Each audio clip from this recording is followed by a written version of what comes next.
Introduction to Computers, a beginner's guide. Welcome to your first lesson in the exciting world of computers. In this beginner's guide, we will introduce you to the fundamental concepts of computers and help you build a solid foundation for your journey into the digital realm. Lesson 1. What is a computer? A computer is an electronic device capable of processing data, performing tasks, and storing information. It consists of both hardware, physical components, and software programs that run on the hardware. Hardware. Computers are made up of various hardware components, each with a specific role. The essential ones include Central Processing Unit, often referred to as the brain of the computer. The C.P.U. processes instructions and performs calculations. Memory. Random access memory temporarily stores data and instructions that the C.P.U. needs to access quickly. Storage devices. These devices, like hard drives or solid-state drives, provide permanent storage for your files and programs.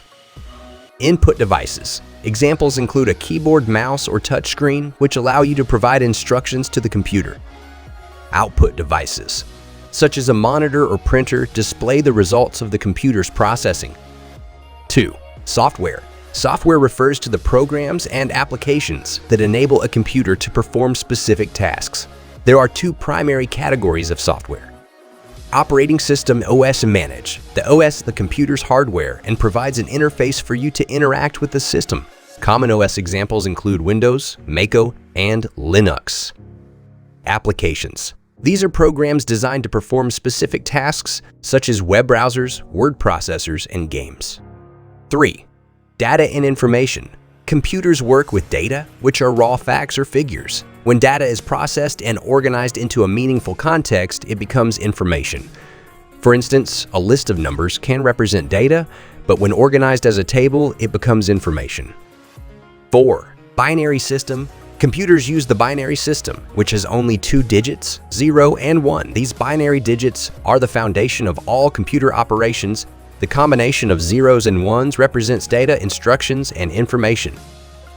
5. Input process output. The computer follows a basic cycle called the input process output cycle. It starts with input, where you provide data or instructions to the computer. The C.P.U. processes this input, performs calculations or tasks, and produces an output displayed through an output device. 6. Networking. Computers can be connected in networks, enabling them to communicate and share information. The internet is a vast global network connecting billions of computers worldwide. Conclusion. Congratulations! You've completed your first lesson on computers. You now have a basic understanding of what a computer is, its key components, and how it processes information. Computers are incredible tools that have revolutionized the world, and with this knowledge, you're ready to explore further and become proficient in using them for various tasks. Stay curious and keep learning.